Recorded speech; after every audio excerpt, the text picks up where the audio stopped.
Hey guys, this is Mike from TechHog.com, and with me is the Moto X in the brand new natural wood bamboo.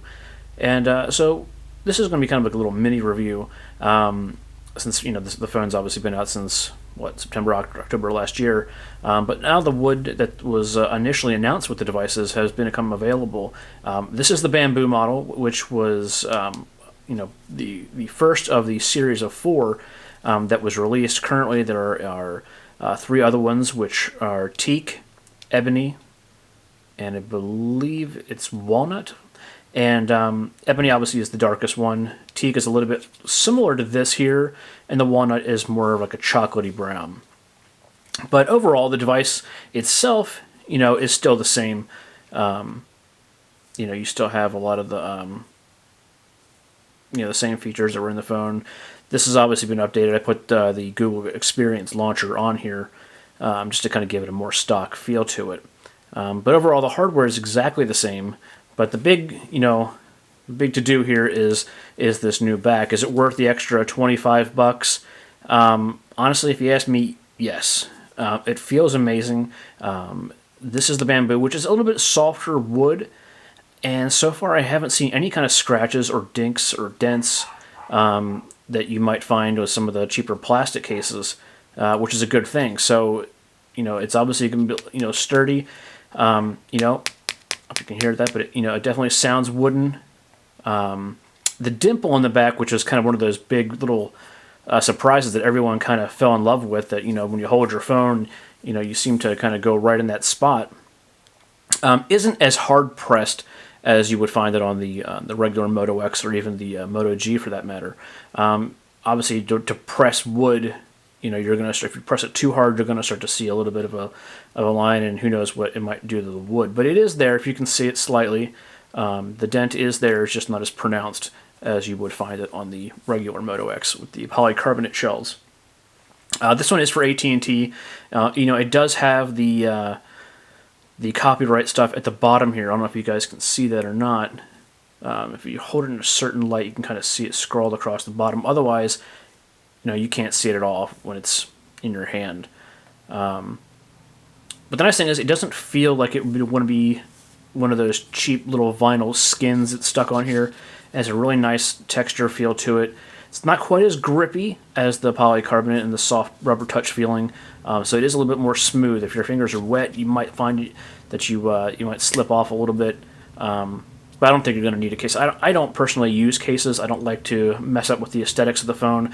I like the way they feel in my hand, and as someone who uses a Nexus 5 every day, coming back to this smaller device, if you guys read the site, I did have a Moto X when it first came out. I got it on Verizon. I got it in black.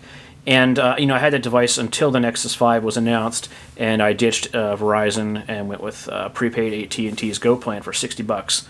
And so now I can have the ability to kind of switch whatever phones I want.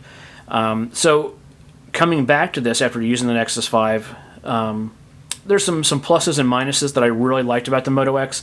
I got to say, I really do like the idea and miss the active notifications that you see pop up there. That is one of the things I do miss a lot.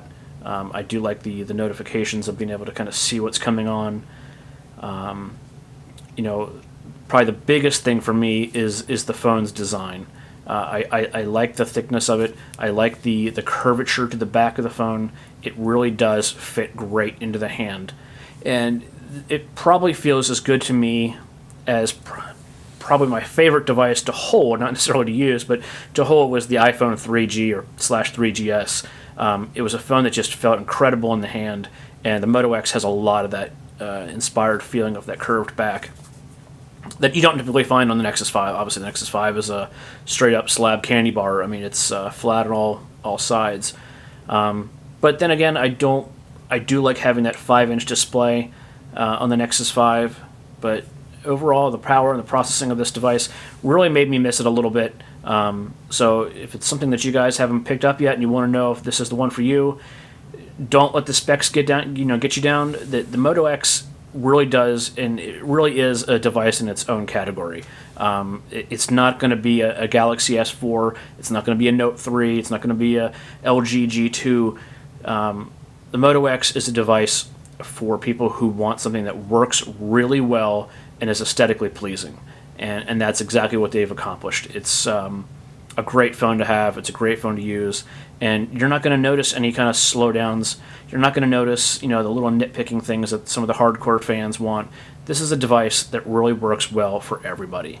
And at 4.7 inches, it's big enough to be kind of that tweener device between a 4-inch display and a 5-inch display. At 720p, it still looks crisp and gorgeous. And I think it's like 1 or 2 pixels more than the iPhone 5 in terms of pixels per inch. I think it's like a 328, and the iPhone's like 326. But regardless, it's a great phone. You're not going to go. You can't go wrong with the Moto X. And now that for $25 more, you can get it in a wood shell. You can't go wrong. So Moto X hit a home run with the Motorola hit a home run with the Moto X, and our review. I'm gonna give it probably about a 4.5, maybe 4.3 out of 5. Mainly because I really do like the 5-inch display, but as I said, you can't go wrong with it. It's not a bad thing. It's just a little nitpicking thing, I do wish it had a 1080p display, but I'm a pixel whore. I like to see pixels. I like to see clarity, and that's my only thing. The other thing would be the camera could be a little bit better, but it's fast, it's responsive, and it takes decent pictures. So it's not going to replace a massive DSLR, but it gets the job done. So 4.5 out of 5. You guys can't go wrong with the Moto X with the bamboo back. This is Mike from TechHog.com. If you have any questions or comments, feel free to email us and check us out at TechHog.com and follow us on Twitter at TechHog. Talk to you guys later. Thanks so much.